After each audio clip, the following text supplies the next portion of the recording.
Eriksen exit on the cards. He's weighing up his options. McTominay, Lindelof, also other potential exits, with Sancho still expected to leave United, but Casemiro and Antony, other players Man United planning to offload, will probably stay put. Massive boost in regards for Manuel Ugarte as PSG agree a deal for Joao Neves. What's the latest on Ugarte?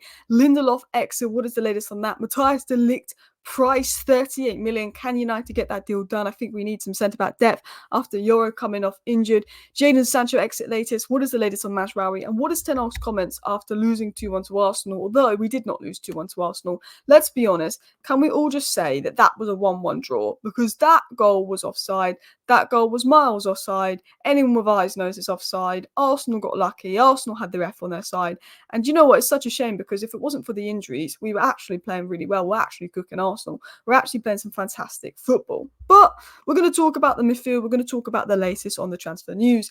Erik ten Hag is more than happy to keep Casemiro at Manchester United beyond the summer, believing the Brazilian has an important role to play across the 24-25 season.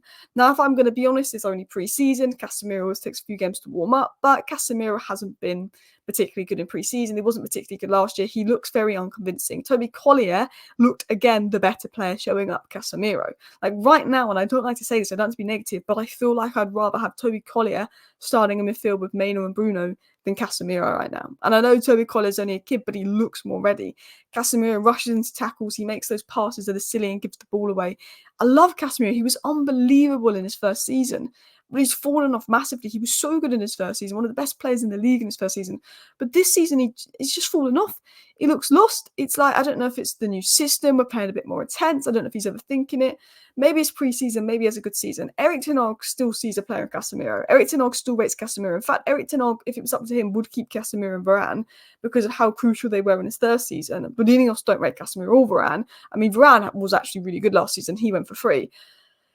Ineos want to sell Casemiro. I think Ineos will look to sell Casemiro. I don't think Ten Hag will be too bothered either way because he will get a replacement if Casemiro is sold. But I think unless Saudi come in for Casemiro, he's staying. And this Saudi interest in Casemiro has called. But Saudi do know now their budget and could make a late move for Casemiro. Now, one player I believe will leave United, and I remember in an interview 2 days ago, Eriksen very much suggested his future's up in the air. You never know who wants to play minutes, is Eriksen. There's interest from Ajax, there's interest from other sides. We know that United are willing to offload Eriksen and Eriksen's willing to go. He said, it was said that Anderlecht are dreaming of signing Christian Eriksen this summer. Eriksen has not decided whether he wants to stay in the Premier League or not. If he leaves England, Anderlecht have a chance of signing him. Eriksen's got 1 year left on his deal. United would like to cash on him now so they can get a bit of money, but also Eriksen is on like nearly 200 grand a week. He's on incredibly high wages and that can free out.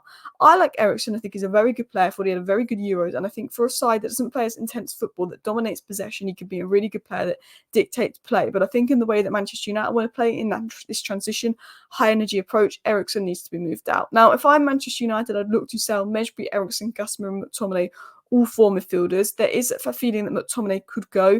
Fulham are preparing another bid for him.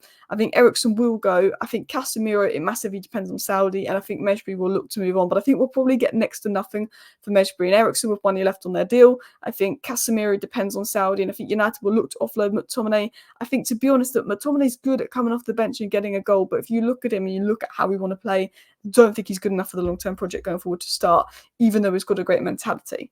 And hopefully we can offload those midfielders, because I think we need 2 midfield signings. I don't think bringing in just Ugarte fixes our problems, but if we can bring in Ugarte plus Subamende or Ugarte plus Fofana, because Yusuf Fofana to Milan is stalled, which would be amazing, I think that would be a great boost. It was said by Fabrizio Romano, PSG will close the Joao Neves deal for a €70 million package with at least one player included.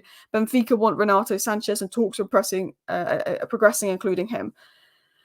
Maybe we could have got Joao Neves for £59 million, including someone that Benfica wants. I really wish we'd have gone in for Joao Neves and got Joao Neves, but I can understand why United want more of a natural physical six than Joao Neves yet, but I just think he's such an unbelievable player, and I'm annoyed that we're missing out on Joao Neves, but this now means that the Ugarte deal could progress.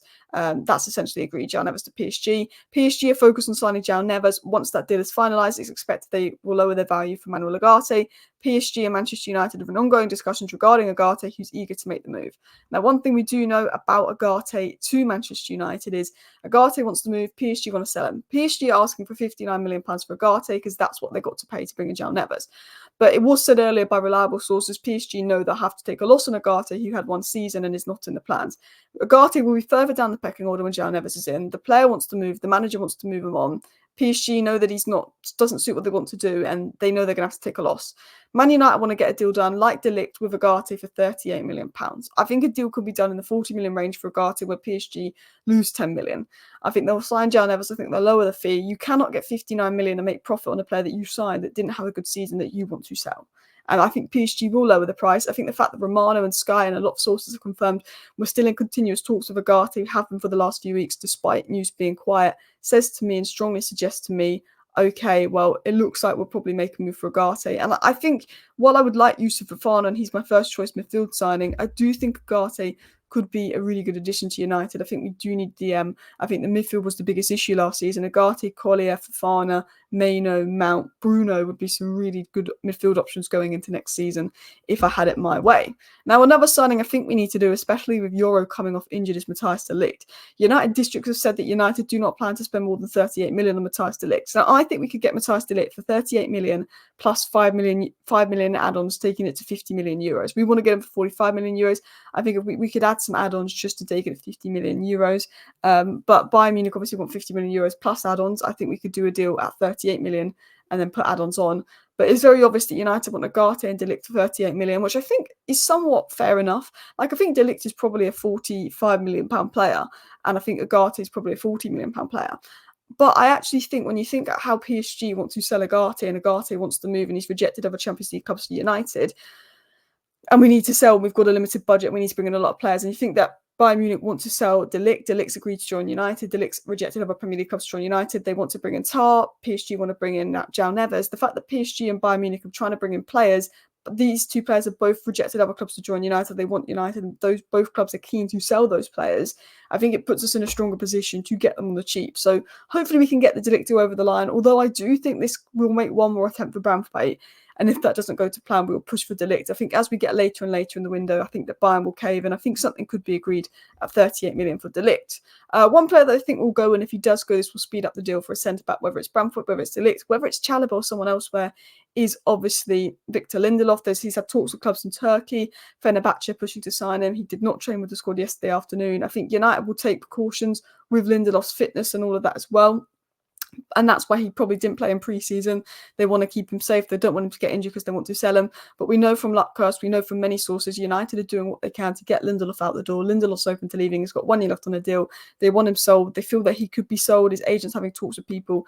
And if he is sold, they will move him for that second centre-back signing. I think the next signing Man United will make will be a midfielder. It will probably be Ugarte or maybe Fofana or something in midfield. I think the next signing United make is 100% a midfield signing. But I think if a centre-back is sold, they will move for De Ligt or a centre-back. I also think if Wan-Bissaka sold, the next signing could be Mazraoui. Obviously, it might depend on outs.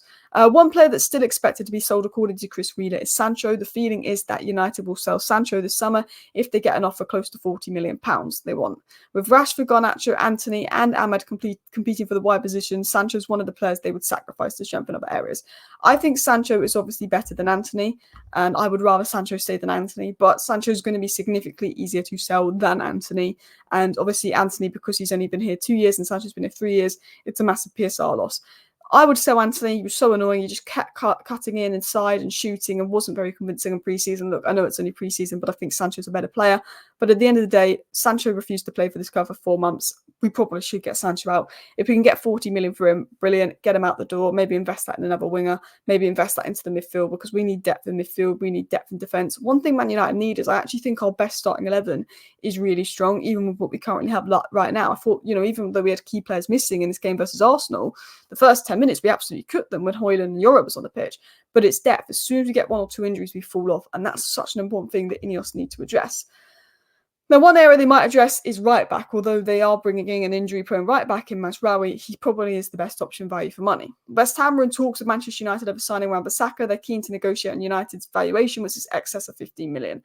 I think Wan-Bissaka goes to West Ham for 15 million, and then we go and get Mazraoui to replace it. Mazraoui was so close to joining West Ham. Something went wrong. He's obviously got a phone call from United saying, wait for us. He obviously would want to play under Ten Hag. That's where he played his best football. I'm really excited for us to bring in Mazraoui. If we do sell Wan-Bissaka, he can play left back, he can play right back. back. He played his best football under Ten Hag. He's a phenomenal player, but again, he's injury prone. Although he did spend less time out injured last season than Wan-Bissaka did, it is the injuries we're getting in defence. I do think Mazraoui, maybe a backup fullback for left back, and another centre back is needed, with probably 2 midfield signings needed. And if we could offload Sancho, probably another winger. I still think there is a lot of work to do. But listen, guys, that is your 10-minute Manchester United transfer roundup. Please do hit the like button. Of course, subscribe down below for new. Thank you for watching. Bye.